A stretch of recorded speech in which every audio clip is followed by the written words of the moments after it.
Hi everyone, I want to take a couple of minutes today to talk about mental health and mental illness and what that might all look like and how it all works to find healing from that. First of all, there's a huge stigma around both, and that actually stops people from getting the help that they need because they are embarrassed, they feel unworthy, they feel all sorts of negative things based on their either diagnosis or non-diagnosis. And when we're talking about mental health, it's much like physical health. Everybody has it, and some of us just might need a little bit of help to be able to get out from underneath that. And mental health is something that we deal with at all of our centers, and we see this a lot with people that are coming in with addictions. And so we are considered a dual diagnosis center where we can remove the addiction piece and then we can work on the mental health. Because addiction is really what it is it's about numbing ourselves from our feelings and our emotions, and the pattern of substance abuse just keeps us locked into that. And so that's why I say when they come in to deal with their addiction, the mental health most often just dissipates on its own. However, mental illness is a little bit different.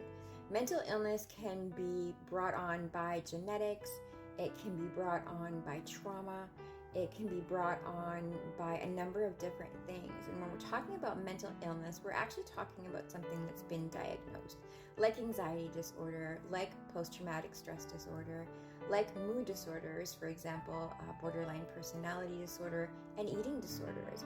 And if we do some research into this, and like I always like to say, knowledge is power, the more knowledge we have, the easier it's going to be for us to reach out.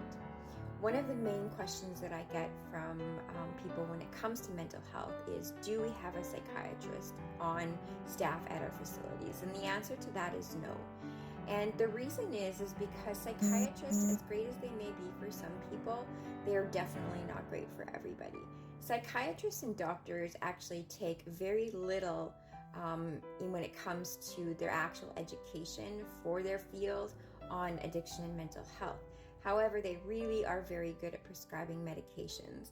And the one thing that people don't understand is that they don't need to be filled up on prescriptions and not feel anything at all and be zombified, for lack of better words, where when they can go to a center such as ours and they can come in for an inpatient stay in a supported environment where we can work with the person, getting to the root cause of why the mental health, why the mental illness, and then heal again from the inside out, so that once they leave the center, they're leaving a brand new person. They're leaving with coping skills. They're leaving with the knowledge, first of all, of no judgment, and that there's no shame in feeling the way that they do. A lot of the times when people don't have that knowledge and they are experiencing these mental health illnesses or poor mental health on its own, they will feel just very, very stuck, and negative results occur because of that. And that's where we see a lot of suicidal ideation and that sort of thing. And so what I really want you to know is that you're not alone in this.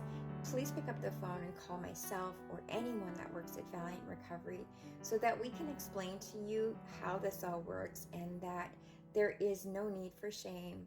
There is a need, however, for you to come in, stay with us, and get better so that you can live the rest of your days in a much, much clearer and brighter frame of mind. Have a grateful day.